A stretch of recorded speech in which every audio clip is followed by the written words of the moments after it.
Reunion. Hello, y'all. I was selling crack on a private jet up in the hell and back. But no confusion, this a reunion. Hello, y'all. Welcome back. Get murder here. He counting money. He said, "Can man the hell with rap." I'm only here to shit on niggas and piss on bitches. Welcome, ass. I bought jewelry and bikes, nigga.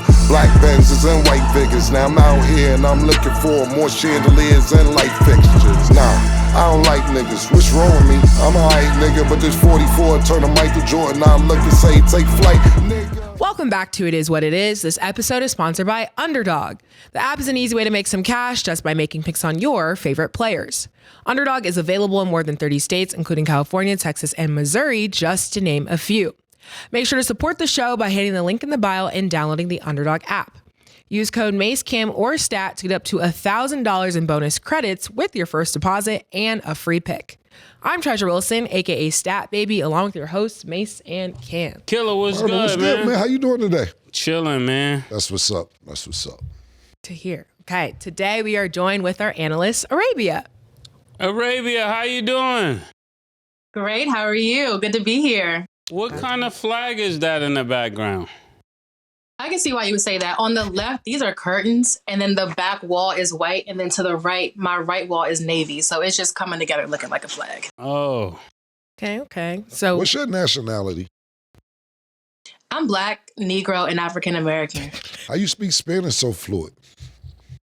So I've lived kind of like all over the world. I learned it in Paraguay. I lived there for a while. I learned it in school. I started a club in college. So I just studied it, basically. Right. Okay. Mase knows Spanish too. I was going to say that, but I didn't want to jump the gun. Yes. ¿Hablas español? ¿Cómo aprendiste español? Poquito. Muy bien. Nigga said the same thing 3 times in a row. Little bit. Pause. What did she say, Mase? Stat is too early for that. I just had to ask the expert, I had a question, that's all. Arabia, glad to have you on the show. We have a lot of football that we got to talk about, so that's what we're going to start with today. So the Giants are signing Russell Wilson to a 1-year deal worth up to $21 million, including $10.5 million guaranteed. Arabia, are you surprised the Steelers gave up Russell Wilson, and then do you like him on the Giants? Yeah, no, I'm not surprised. So for Russell Wilson, this will be his 3rd team in 3 years, from his final year with the Broncos, a year with the Steelers, and now with the Giants. He's 36 years old, 10-time Pro Bowler, 350 passing touchdowns, which is the 12th most in NFL history. So in my opinion, he's still a very serviceable quarterback. He went 6-1 in his first 7 starts with the Steelers. His last 5 starts, he went 0-5. I'm not putting all of that on Russell Wilson, though. The Steelers' schedule was crazy after their bye. They did not see a single person in their division until November 17th. That's almost Thanksgiving. 6 of their last 8 games were division games. The other 2 games were against the 2 teams that went to the Super Bowl, the Chiefs and the Eagles. So that's not to make excuses for Russ, but I am saying I do think he's a serviceable quarterback. The Giants have had their eye on Russell Wilson since last offseason. This offseason, the Browns had their interest in him. So this makes complete sense to me. And with that, if the Giants start Russell Wilson, if they start Jameis, if they start Shador, whoever they get in the draft, that would make the NFC East the only division in the NFL with all starting Black quarterbacks. So shout out to the NFC East, shout out to the Black quarterbacks. And I think this kind of makes sense as far as them having a vet in the room to guide whoever they might get in the draft. Okay. Yeah, I think the money amount is too much to actually pick Russell Wilson, give him $20 million, guarantee 10 of it, and then to draft Shador. This seems like they made this play just in case they don't get Shador, that they will have a solid quarterback. And who knows, if somebody else is available at wide receiver, I definitely could see them picking a wide receiver, because it looks like they're trying to take this Giant team in a different direction, especially when you got the Jets made a move at getting a younger quarterback. So that's what I look at when I look at this pick. And also, I think this is the perfect situation for Russell Wilson. If he actually can go there and ball out, it'll feel like it's his team. Too much. They got guaranteed 10 million, 20. You know how much quarterbacks getting paid? To get Dak Prescott 60 million. They just gave Sam Darnold 44. This is a less than 2 for 1. You can't beat this price too much. This mean too much. This is the cheapest. This is a wild cheap, super duper cheap deal. You got 2 quarterbacks for $18 million just basically. I don't even count the shit that's not guaranteed no more. Even if it is guaranteed $21 million. Quarterbacks is making $60 million, 55, $50 million. $10 million and Jameis Winston at $8 million. 2 quarterbacks, $18 million. That is a 3 for 1. That's less. That's not even a third of what you giving Dak Prescott. So kudos to the Giants because I think that's a sensational deal. Secondly, both these quarterbacks, because we didn't even get to Jameis Winston, it's 1-year deals. So you do a 1-year deal, and we're not sure if we going to, I always say we when we talk about these teams. Last 2 days I've been saying we. The Giants, if they do get Shador, me and Nick was just sitting here talking about it's not really bad to come in behind Russ for a few games if the Giants are doing good, then put Shador in. If they go in the route of getting Shador, I'm not sure if they'll do that. But I think you cannot beat getting 2 quarterbacks for less than $20 million. Now, I want to ask Arabia, what do you mean serviceable quarterback? Like a service dog? Like what do you mean serviceable? He's a quarterback. Or like what do you mean he's serviceable? He's okay? He's like 42% these days, 63%. Exactly. What's your exact meaning of serviceable? Yeah, so it's levels to everything. Mm-hmm. So in the quarterback position, you have elite, you have great, you have good. Serviceable just means that he can come in, get the job done like a layover, like kind of get the job done if you need him to come in for a couple games and then get out of there. He's not going to be your long-term solution. He's kind of barely going to be your short-term solution. And kind of in the example I gave, how he went 6-1 in his first 7 starts, 0-5 in his last 5 starts, 6-6. That's kind of serviceable. Like, when the going gets tough, he gets a little shaky. So he can get in there and win you some games and get you some top 10 plays, but I don't think he's a long-term solution. Did you call a nigga a layover flight? did you call a nigga a connecting flight just now? On the way to your destination. He's not your final destination. The nigga's a layover. See what happens? You get 1 good year, you got a quarterback, and you start feeling yourself. What is JD5? What is he? What is he? Because Russell Wilson is serviceable. Yeah, he's Nirvana. He's where you want to be. That's the final destination. Final destination. Is he the best in the division, the NFC East? He might be the best in the NFC. Oh man, that's strong. That's crazy. That's crazy. So you got him ahead. She's definitely. I don't know if he's the best in the division. I think he might be second best in the division. I don't know. I don't know if he's better than that guy down there that just won that Super Bowl in Philadelphia. You think he's better than the Eagles quarterback right now? What I will say is that I think that Jalen Hurts gets a lot of disrespect. So I'm going to give Jalen Hurts the credit that he is due because in the national media, for whatever reason, they just hate on him. So I'm going to give him his props and say JD5 is up and coming, but he better watch his back. I'll just say that. The answer is no. Thank you. What do you mean by he better watch his back? I'm saying, like, JD5, if he continues on the trajectory he's been going in, then he might take that number 1 spot. Oh, all right. He's got 1 good year, boy. Yeah. He's get 1 good year. Like, they don't remember C.J. Stroud. Like, this is the same thing. 1 good year, boy, man. But as far as the Giants are concerned, my bad, Ray. I didn't mean to cut you off. I think this is great. No, it's okay. Especially for the price. I mean, this price you can't beat. Secondly, what are we really expecting from the Giants? Like, we're not really expecting them to do anything. You know what I'm saying? They're going to come in last in the division. Then I don't really know what you're expecting from the Giants. Here's a better question. I ask anybody on the panel, and Arabia might know. I'm pretty sure I would bet Mase don't know. Stat, I would bet Stat don't know. I'm almost ready to bet that Arabia don't know, but I know she's into shit. Who's the wide out one for the Giants? Yeah, exactly. We don't even know who niggas throwing the ball to. That's what I'm talking about. Go ahead. Is it not Malik? Yeah, I mean, Malik Neighbors, but other than him. Malik Neighbors was their number 1 pick last year. But other than that, like, who does that have? I think that's the point. Everybody looks a little confused. Do you know? I mean, could it be Malik Neighbors? I don't know. I have no idea. I feel like that's the answer. That's why I was asking. I don't know. No, I was being genuine. I don't know. That's why I was saying y'all might know. I was willing to bet that y'all didn't know because who's keeping up? Nobody got time to be depressed unless you Nick or a real Giants fan or somebody like that. I'm not keeping up with that shit. I got to pay attention to who's winning. People who make the front lines, like we talk basketball later, but like Detroit, I'm so proud of Detroit because last year Detroit Pistons, I'm talking about, were making the headlines to see if they were going to lose the most game ever in NBA history, and that was frontline on SportsCenter and anything else, even we were talking about it.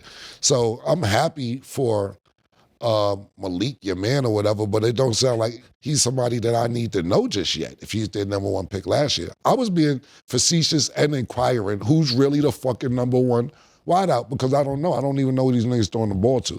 But I think y'all made a great, great deal financially if we're talking about the Giants to layover nigga. What's Jameis Winston Arabia? Because if Russell Wilson's a layover, what's Jameis Winston? What is he? Yeah, he's not at the airport. He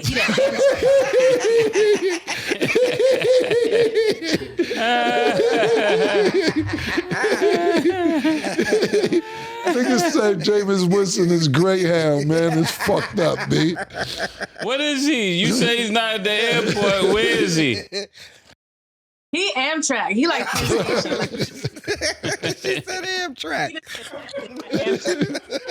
Damn. Yeah. Well, shout out Jameis Winston. I would hate to play sports and somebody say you're Amtrak. That's crazy. Facts. Okay, well, now that they have a QB in Russ and backup in Jameis Winston and Tommy DeVito, Arabia, what does this mean for Shador? What is Tommy DeVito? if Jameis Winston is Amtrak, Tommy DeVito got to be a pedal bike. Yellow cat. Tommy DeVito. Nah, he ain't even Greyhound, bro. Tommy DeVito might be the bike, and if you get tired, it got the rev, so you ain't got to pedal. Dollar van. Yeah, that nigga ain't got a pedal. He ain't nothing with an engine in it, pause, at all. He got to be a pedal bike, B. Again, my bad. Dang, no, all good. So what does this mean for Shador, considering the Giants have the third overall pick, Arabia? Okay, so I want to read something that Joe Shane said at the Combine because he said this a while ago in February, and so far he's sticking true to what he said. He said, even if you get a young quarterback, you like to have a vet in the room with them to show them the ropes and how to be a pro. So we're looking at all different avenues. We're looking at vets. We're looking at the draft. We're going to look at trade candidates. We're going to look under every rock to find the best prospect for us going into the 2025 season. It's the most important position in football. The play has to be better than what it has been. So what that means to me is that they're going to get a Jameis, they're going to get a Russell Wilson, and they might still get Shador in the draft. Shador is a great anticipation thrower. He's a pro-style passer who can deliver the ball down the field. He's obviously the face of a franchise. So I think it still makes sense for him to come in and be impactful at some point during the season, maybe not immediately, but come in and be impactful or at least learn the ropes, even though Russell Wilson and Jameis are there. So this is still certainly a possibility. Yeah, I think if you're going in a direction of Shador, you definitely don't need Jameson because I wouldn't want, if you talk about learning as a pro, I wouldn't want him to pick up the bad habits of Jameis Winston, just the way he takes too much risk when he's throwing the ball. That's definitely not something I would want my young quarterback to learn, that I would be putting a lot of money into. I think if the Giants do go in that direction, I think it's great. Because not necessarily Jameis Winston, but Russell Wilson. Russell Wilson, because the last few years, he gets, we was just talking about Jalen Hurts. The disrespect that Russell Wilson gets the last few years is really bad. And I think that when he was in Seattle under Pete Carroll, he blossomed. He was great. He should be a two-time Super Bowl champion. You know, a bad play call is what caused them actually a Super Bowl. But Russell Wilson was elite. I think he gets a lot of discredit because of shit off the field, actually. And I don't think he's been playing like he played in Seattle. But niggas so worried about, oh, he's up Sierra ass. He's with this person's son. Or he's doing this. Or he's in love. Or this, that, and the third. And I'll be clowning. Well, ain't nothing wrong with that, man. You know, being a good family man, going to work. There's nothing really wrong with that.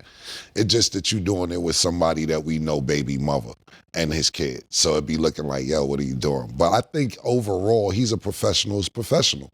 He comes to work. He doesn't. He stays off. He stays out of trouble. You don't hear no bullshit about Russell Wilson in the club, in a shootout, in a car accident. And he's a professional's professional. He just hasn't been living up to par as far as his quarterback skills earlier in his career. As far as Shador learning under anybody, like you just was reading, Arabia, Shador is cool with Tom Brady, all right? On standby, on speed dial. He doesn't need to really call too many other people. Tom Brady is at your beck and call when you call him. Yeah, he is the criminal. He's a fucking GOAT. He's my GOAT. You know, Joe Montana, you know, you want to argue a few other people. Tom Brady to me, you know, got Aaron Rodgers, all the old niggas, straight people want to argue. Tom Brady for me, I seen it. That's why. I watched the nigga come off the bench for Drew Bledsoe and they ain't turned back. But and I'm pretty sure there's other quarterbacks that Shador has in his phone. Shador my nigga, so I know he talks to. But the point being is, who to learn from? How about the nigga with 7 Super Bowl rings and 10 Super Bowl appearances and actually went to 2 different teams and 2 different conferences to do it? So I like that statement that you just read because it doesn't have to be necessarily the people in the locker room. You could call a bunch of pros that he knows. Shador was actually on this show, and you know why I like Shador, and shout out to Coach Prime as well, is that when we was up here talking, he's a very mature young man, Shador, for the growing up in the spotlight with a celebrity father, and then him being on reality TV when he's 4 or 5 or 6 years old, then having to be seen with everything Deion was doing, talk about from Jackson State to moving to Colorado, and the eyeballs are on you because your father's overwhelming figure. For him to keep cool, calm, and collected like he is, I got to give him a lot of credit. Like I was about to say, he was on this show, and we was talking to him about his quarterback skills, and he actually said in a cool way, no disrespectful way, he said, yeah, I tapped out with my dad. I reached my ceiling, to pause, so when learning from him as a quarterback, you know, he's a special teams and also cornerback, but as far as a quarterback, I tapped out with him. That's why I started reaching out to other legends that were quarterbacks. And for him to say that, you know, that's kind of a bold statement, even though we know your father didn't play the quarterback position, but who the fuck is you to talk about I tapped out with my father when your father is Deion Sanders? Yeah. You know what I'm saying? But like I said, he did not say this in a rude way or nothing like that. It was very professional. So I'm pretty sure his Rolodex, so to speak, is full of people he can learn from. Okay, so also with Jameis Winston to the Giants, Arabia, what do you think this means for the Browns? Do you think they're putting too much trust into Deshaun Watson? I think this Deshaun Watson deal that happened before is rippling through time and is a self-inflicted wound. And they're trying to put a Band-Aid on a bullet wound, but they're hemorrhaging. They wanted Russell Wilson. He's no longer available. Jameis is gone. They get Kenny Pickett. At this point, they should consider trading with Atlanta for Kirk Cousins or exploring their options in the draft. They sit at about 22nd in the NFL in cap space, about $5.5 million. And I doubt that Kenny Pickett or even a Carson Wentz will be enough to stop the bleeding for it to matter. But I think at this point, they should really be exploring their options in the draft because anything else with Kenny Pickett and Carson Wentz, I mean, less than serviceable if we're going to keep with that analogy. And they probably just got to get their guy in the draft.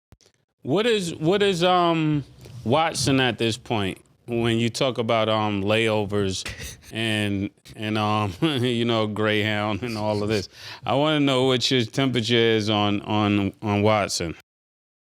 I think he's like a Lyft or an Uber. Like he'll come get you. like sometimes the Lyft or the Uber driver be tripping a little bit. So he'll get you there. I don't know. It might be a wild ride.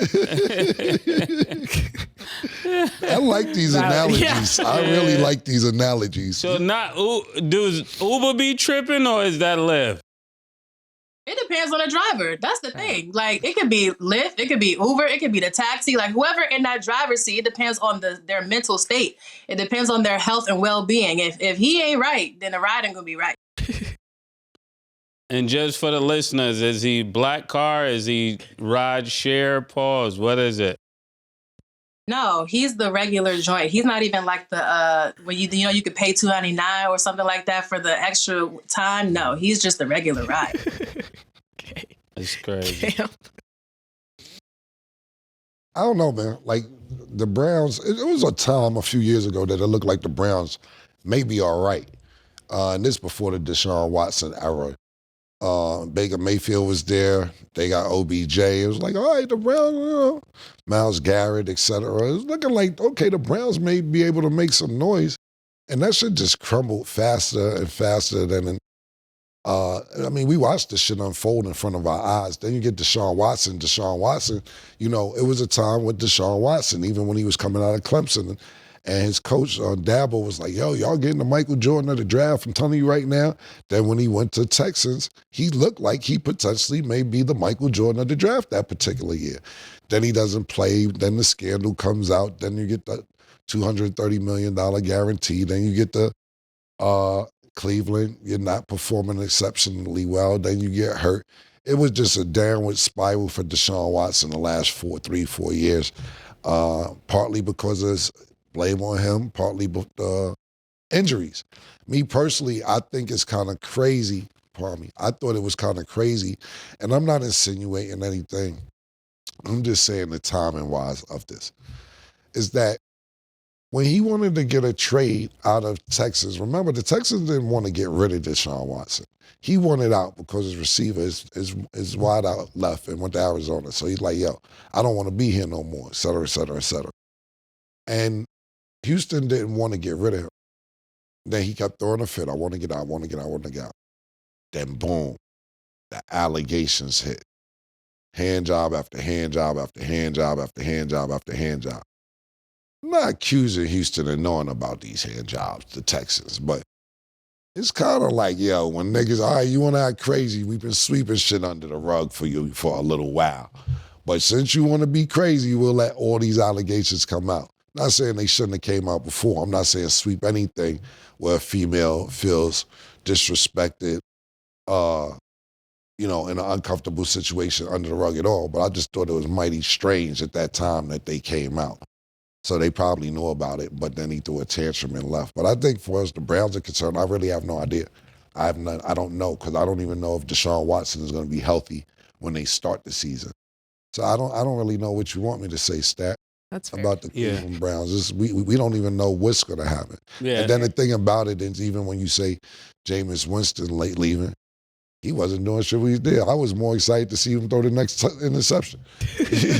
I was betting on interceptions more than complete passes. I thought that was more exciting because you knew the nigga was going to throw an interception. Nigga have a great game, 392 yards, and then throw an interception with 7 seconds left to fuck up everything.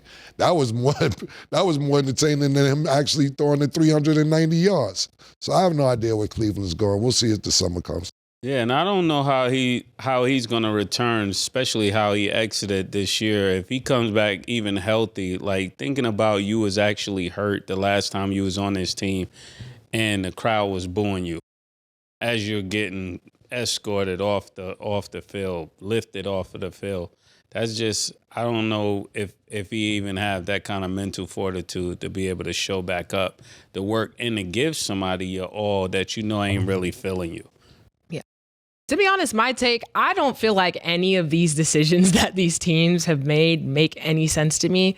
To be completely honest, if I'm the Browns, not knowing if, Deshaun Watson is going to be at complete health, they have the second pick in the draft. I know we're saying Shador probably wants to go to a flashy place.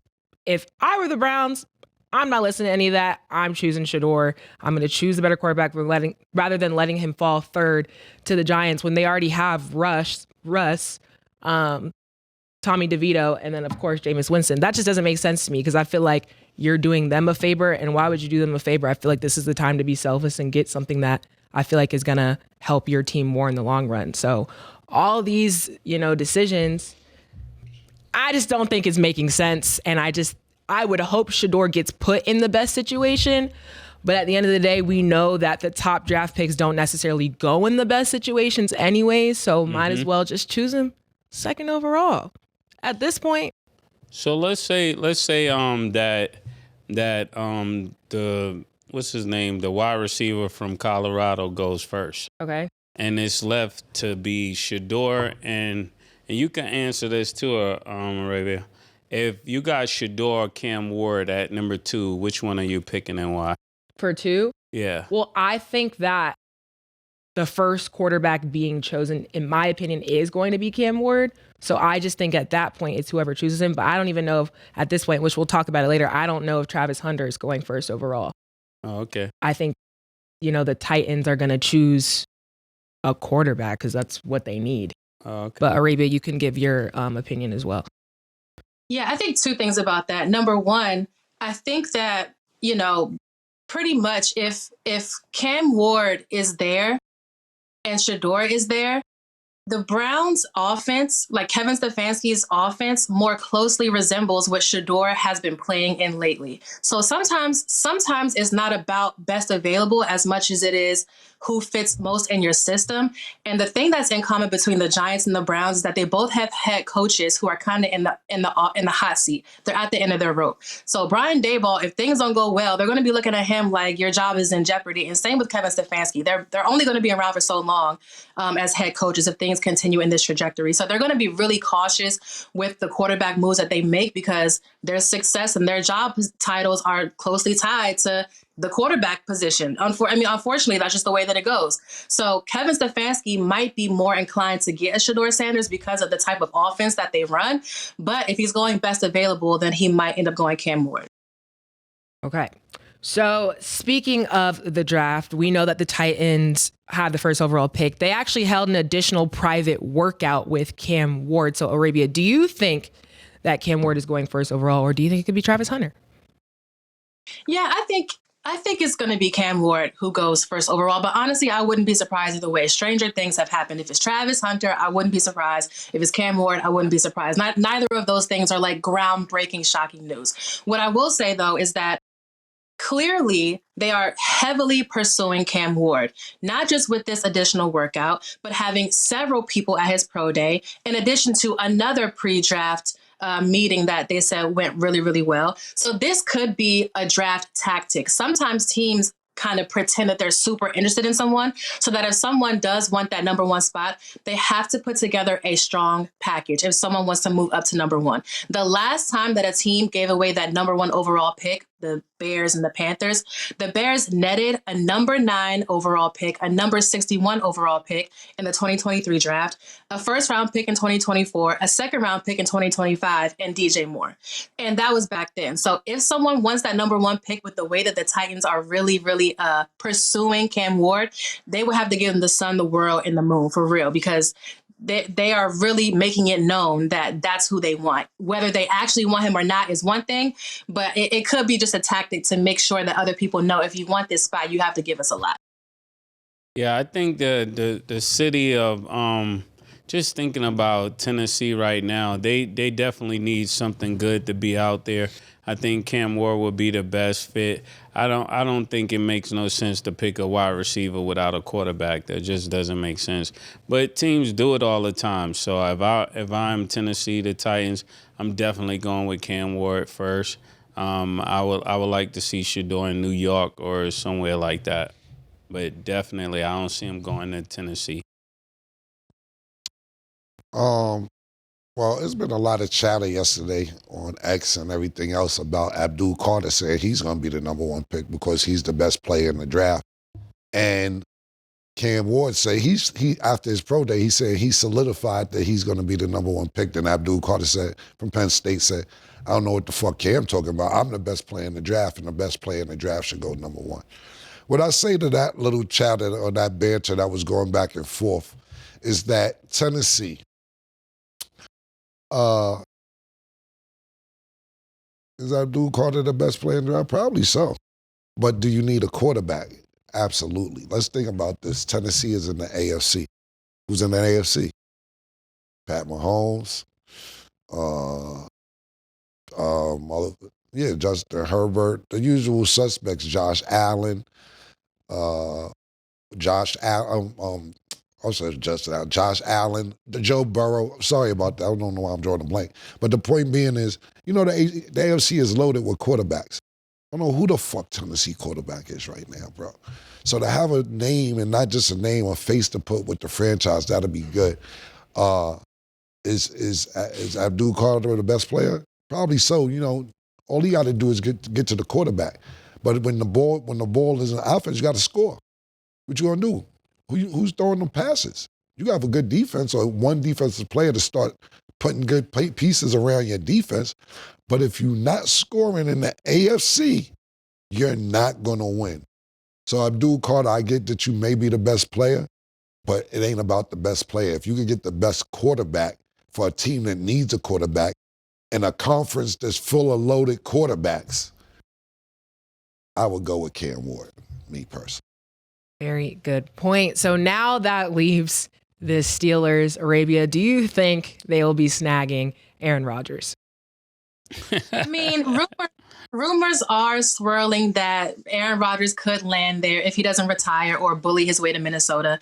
But the Vikings don't feel the mutual interest that Aaron Rodgers feels for them. So whoever they choose, this will be the Steelers' sixth starting quarterback in 4 years. George Pickens' dad went to Twitter and said, food for thought, George Pickens has played with 1 Trubisky, 2 Pickett, 3 Rudolph, 4 Wilson, 5 Fields, and 6 ? All in 3 years. I can appreciate your sanity, number 14. So maybe that's why George Pickens be acting the way he be acting. He's frustrated. And whoever they do get in there at quarterback, just make sure he can fight. Because DK Metcalf and George Pickens really do not be playing around. They with the shit. So whoever it is, I'm sure that he's really ready for stability because Terry McLaurin went through the same thing, going through multiple quarterbacks over and over again every season. So, I really want Aaron Rodgers to retire. It looks like he's going out bad and sad. But if he does end up there, then I just hope it's a good situation for everybody. Yeah, the Steelers seem desperate. We know they're desperate right now. I know Stat don't want to hear this. And I'm happy for them. I like this for them as a franchise, This year we're going to be able to laugh at you guys on Christmas, on Thanksgiving. And the black and yellow can have a backseat this year. If they get Aaron Rodgers, I think he'll actually play well there. All jokes aside, I think he's the best fit with what's left. Unless they can somehow will Kirk Cousins there, I don't know how they would do it, but that would be the best fit for them. Yeah, Stat, I'll go. Yeah. I just feel like this whole thing is dumb. I feel like Aaron Rodgers is going to go to the Steelers and get freaking Mike Tomlin fired. I just don't think any of this makes sense.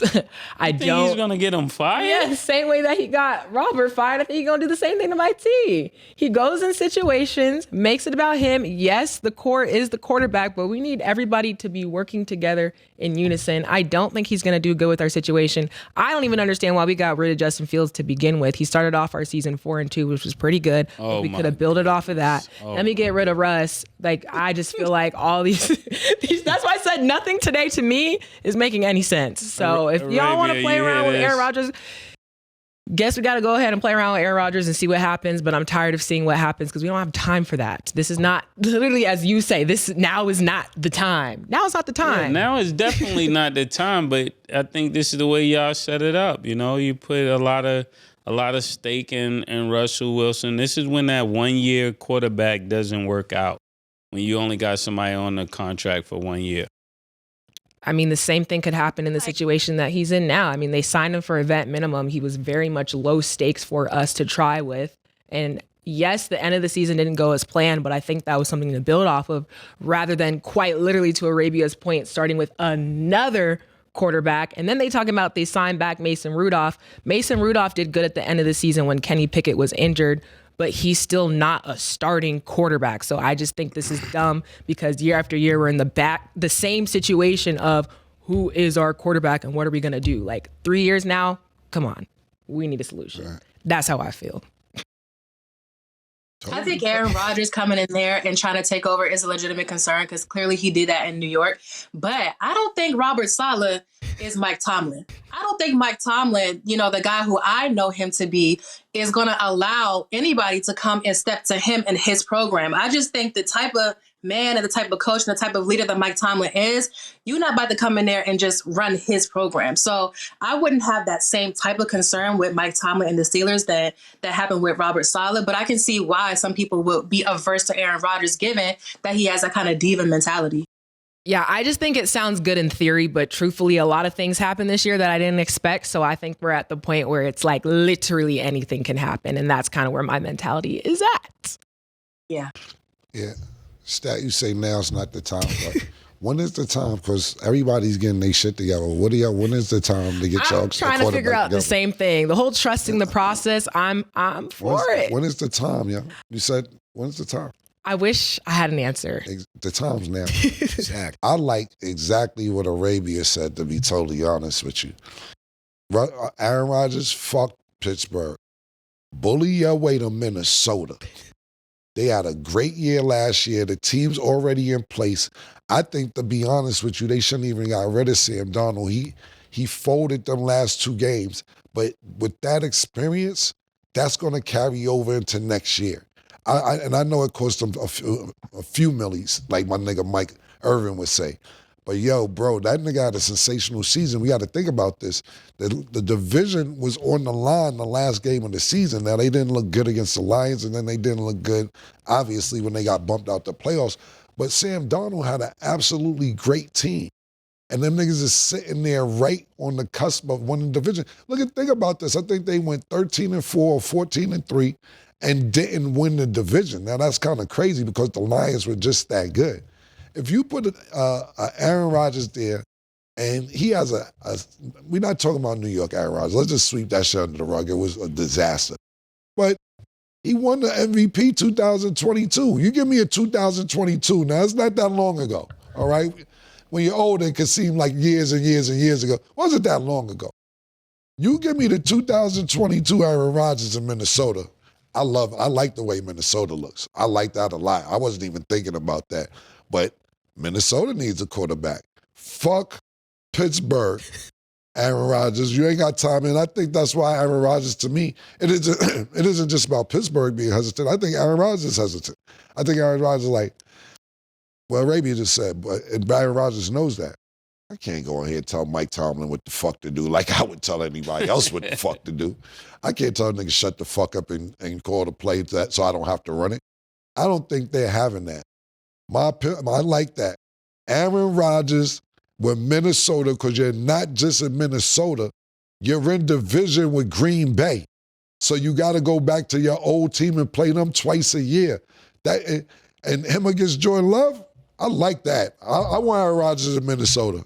I like that. I want that. Pause.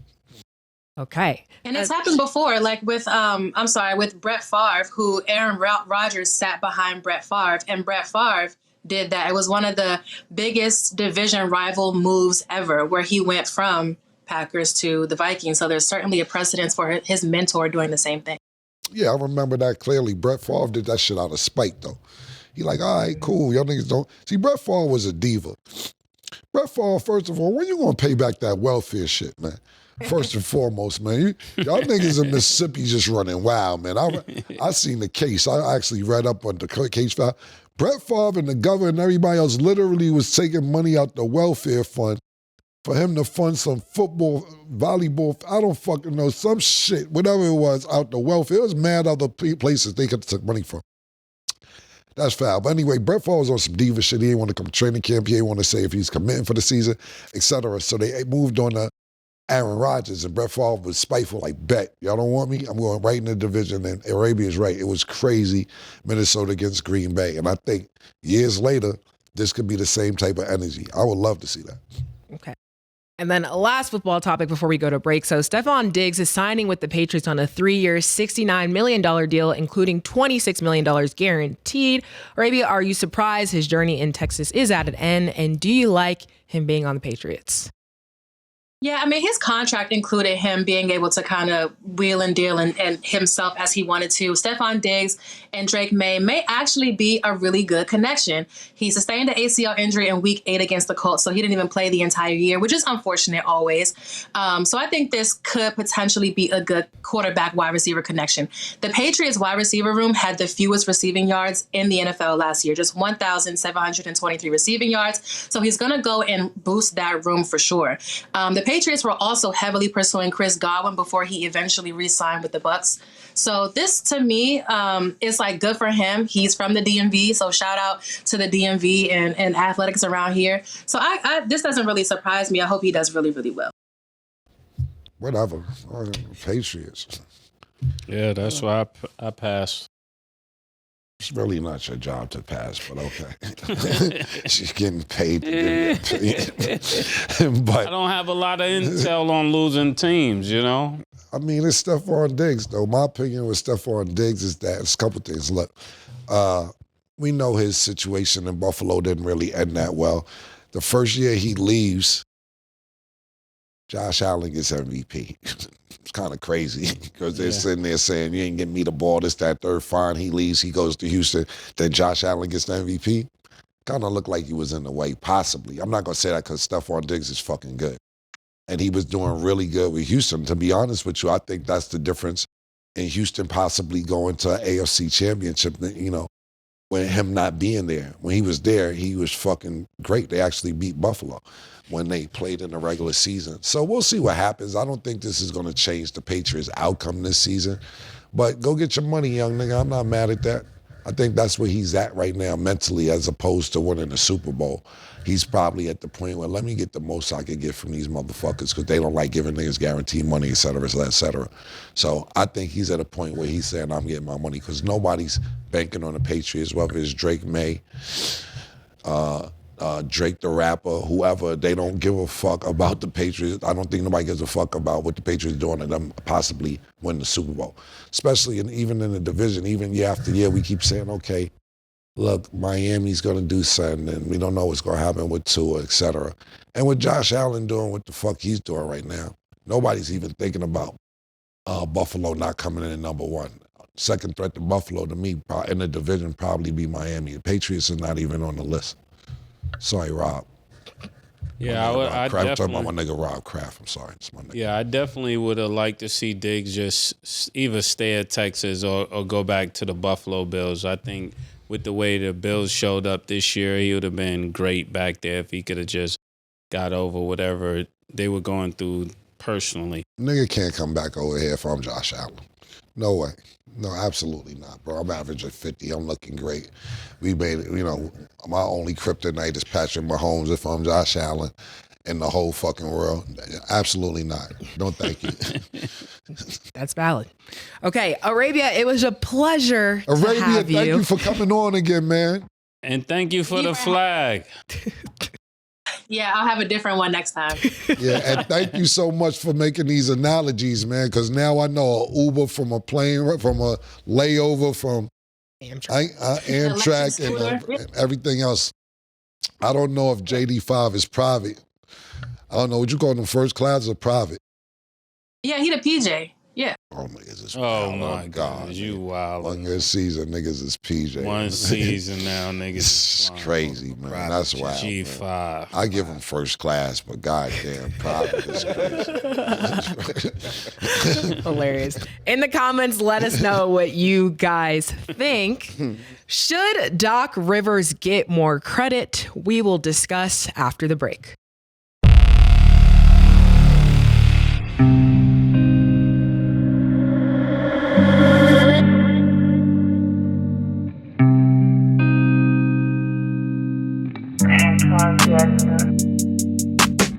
She called this thing about toxic.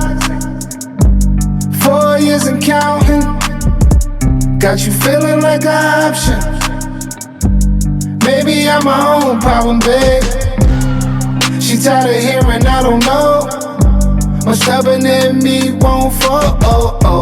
Dealing with this thing called trust. But she really thinking about it. She wanna be free. Why am I in this one? on the way free. Welcome back. So, Doc Rivers is the only coach in NBA history to blow multiple 3-1 playoff series leads, but he argued he hasn't gotten enough credit for holding a lead in the first place. He said, "No one tells a real story, and I'm fine with that. It's unfair in some ways. I don't get enough credit for getting the 3 wins. I get credit for losing. I always say, what if we had lost to Houston in 6? No one cares. One of the things that I'm proud of is we've never been swept. All the coaches have been swept in the playoffs. My teams achieve. A lot of them overachieve, and I'm very proud of that." Mase, thoughts on his take? That's something to be proud of. Doc gotta chill out. Doc is a good coach. No, I'm not taking anything away from Doc, but the last year when he took over the Milwaukee team, he finessed the team from Adrian Griffin. I'm still not over it. Pause. So every time I look at it like he hijacked the team, and he got to win. I don't want to hear none of this new age stuff, this stat you come up with. He's the first coach to win on the third Sunday in January. I'm not going with any of that. I want to see Doc Rivers win a championship with the Milwaukee Bucks, or at least just come out of the East. Pause, for real. Because who is that? Damian Lillard? He got Damian Lillard playing some of the worst basketball I ever seen from Damian. And I don't like that. I know. But I'm saying before he got hurt, he was playing pretty cool. But it seemed like Dame got on the decline. It ain't Portland, Dame. Yeah, it ain't Portland. It ain't logo Dame. You know what I'm saying? And I credit that to the coach. Like when a player start playing good, it's because of the coach. It's the positions he putting them in. Real quick to that point, hoping Dame has a speedy recovery because he is out indefinitely with a blood clot in his calf, just for those who are watching. I want to see Dame ball out, for real. Pause it. Dame is a great friend of the show, and he's one of those players you want to see him catch fire and go crazy because he come with the antics. He's gonna be Showtime, and it just seemed like Doc took that away.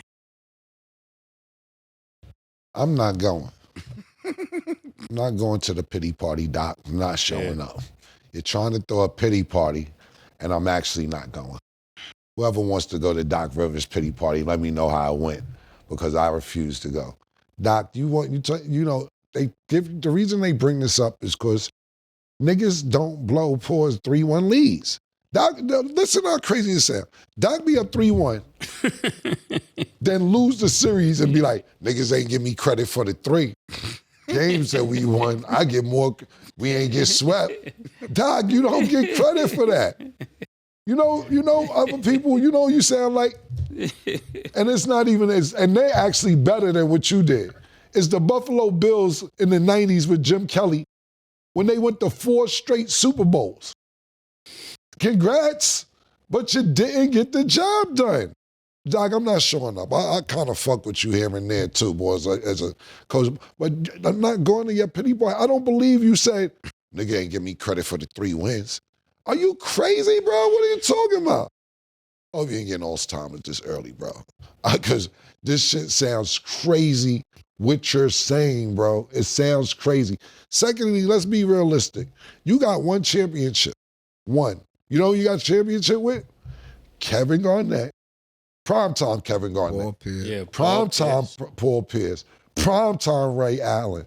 Young fresh Rondo up and coming. Mm-hmm. Yo, bro, hello? It isn't like you did it with scraps. You did it with fucking legends, B. And then the problem is you only got 1. You're like Kobe and Pau Gasol come and take the other ones from you. What the fuck, nigga? You know we can see you, right? That's what I'm saying. Nigga do something. Yo, you know we can see you, right? What are you talking about, bro? Yeah. This is wild. You got 1 chip. Then on top of that, I've never seen it in my life. In my life. And I don't know what Danny Ainge, you gotta ask Danny Ainge about this shit. You got traded. You was a coach. Yeah, he did. Who traded? He did bring the swag to the black coaches, though, Killer. Bro. The black hair spray, he did a lot for the coaches. Bro, I've never seen a coach get traded, murder. Maybe you got me by a year, a couple months. Have you seen a coach get traded? I've never seen a coach get traded in my life. Like, yo, you could take him in. Yo, you want Doc? Nigga, we want Doc? What you mean do we want Doc? Nah, you know, Doc Hall of Fame. The nigga, Throw him in the package. Throw him in there. We throw him in there.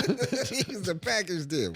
Doc, bro, you gotta get your name back by winning a chip. That's the only way you getting your name back, bro. And look, we're not gonna say that like it's niggas who got one chip as coaches or players for that matter. Look, you was a decent player too. You was like row 17 on a commercial flight if Arabia was here as a player. You was like that. You were pretty decent. But as a coach, I think you did a better job as a coach of the player. Not saying Ojo Sayu's a decent player. But that one championship with them niggas on the team, congratulations. But you act like you did it with scraps. And you can't be acting like 3-1 leads being blown, pause, or nothing to sneeze at. Yes, they are, bro. Yes, they are.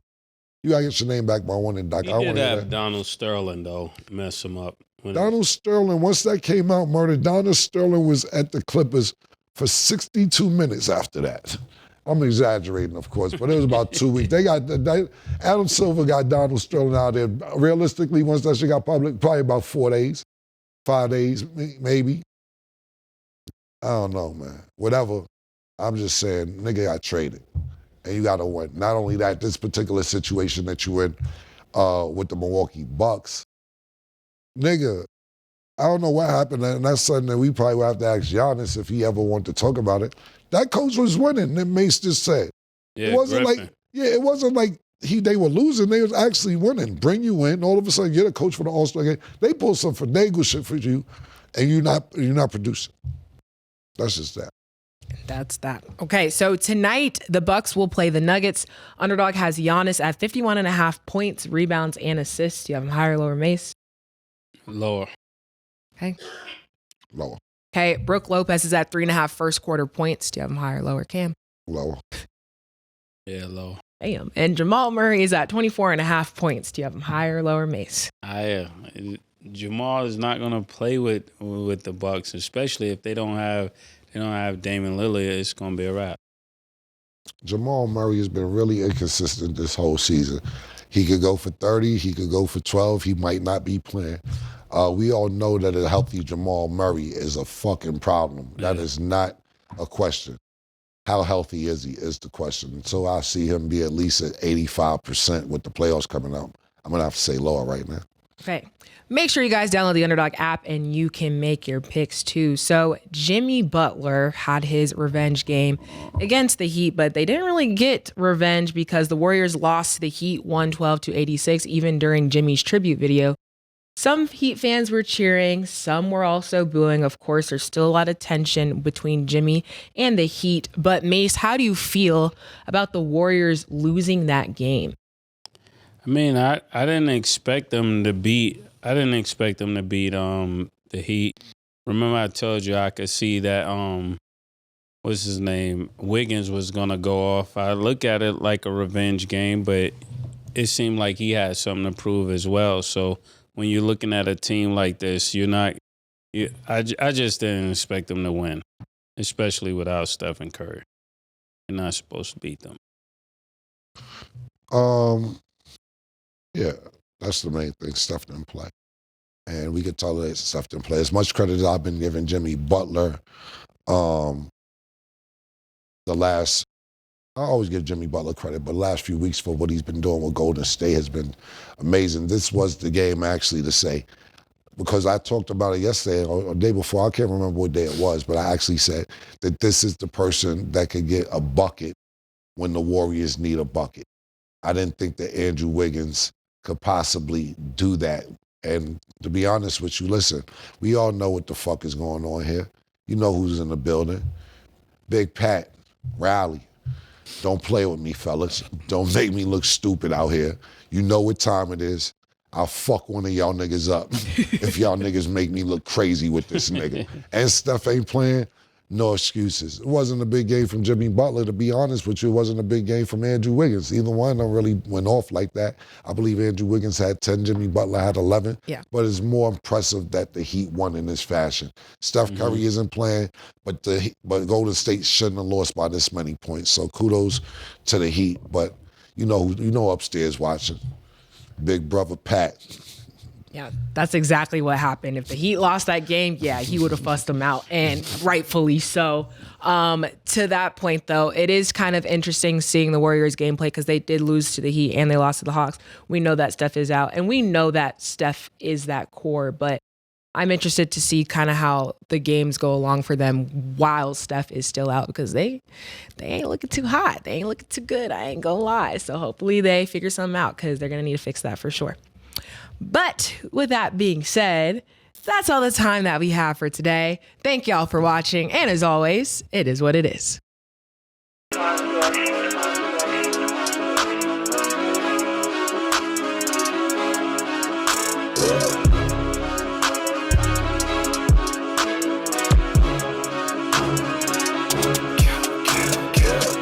What you want, nigga? Everything, nigga, super size. Two Big Macs, like when they doing them 2 for $5.